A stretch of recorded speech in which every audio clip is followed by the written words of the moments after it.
সৈয়দপুরে Spain প্রবাসী যুবক শামীম শিকদারকে মিথ্যা ঘটনায় ফাঁসানো হচ্ছে বলে অভিযোগ পরিবারের। তাদের দাবি, ক্ষমতার জেরে শামীমকে ধরে নিয়ে গেছে র্যাব। পুলিশ বলছে এ বিষয়ে তদন্ত চলছে। গতকাল কথা কাটাকাটির জেরে ওই যুবককে ধরে নিয়ে যায় র্যাব। প্রথমে অস্বীকার করলেও পরে প্রেস বিজ্ঞপ্তিতে র্যাব বাহিনী দাবি করে ইয়াবা ও জাল টাকা সহ শামীমকে আটক করা হয়েছে। শরীয়তপুর জেলা সদর বৃহস্পতিবার বেলা 2টার দিকে সিভিল সার্জন অফিসের সামনে তুচ্ছ ঘটনায় সাদা পোশাকে থাকা এক র্যাব সদস্যের সাথে কথা কাটাকাটি হয় শামীম শিকদার নামে এক স্পেন প্রবাসী।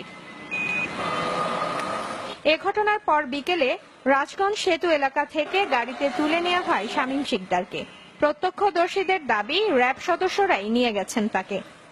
র্যাবের পোশাক পরা একটা ছেলে ধরে নিয়ে আমি চিনি, কিন্তু আমি নাম দাম কি নাম বাড়ি কই কি আসবে সেগুলো জানি না। তিনি শুধুমাত্র আমার সাথে আমার এই অপরাধের উনি প্রতিবাদ করায় তাকে এই মামলায় মিথ্যা মামলা দেওয়া হয়েছে।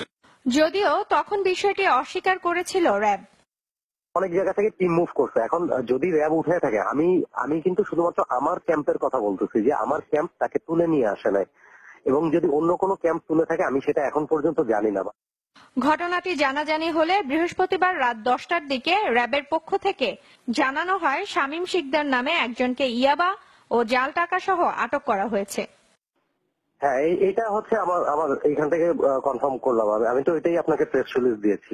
অভিযোগের ভিত্তিতে একটা মামলা হয়েছে, মামলা প্রাথমিক তদন্ত চলতেছে, এটা রেকর্ড হয়েছে। মামলাটা আমরা আসামি কোর্টে প্রেরণ করেছি। তদন্ত সম্পূর্ণ কিছু বলা যাবে না। পরিবারের সদস্যদের দাবি, কোনো অপরাধে জড়িত না থাকলেও মিথ্যা ঘটনায় ফাঁসানো হয়েছে শামীমকে। ছুটি শেষে এপ্রিলে স্পেনে চলে যাওয়ার কথা ছিল তার।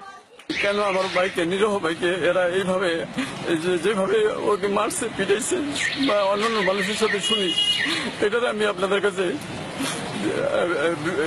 দৃষ্টান্তমূলক বিচার চাই। 2001 সালে স্পেনে পাড়ি জমান শামীম শিকদার। মাস দেড়েক আগে ছুটিতে দেশে এসেছিলেন তিনি। Desk report, channel 24।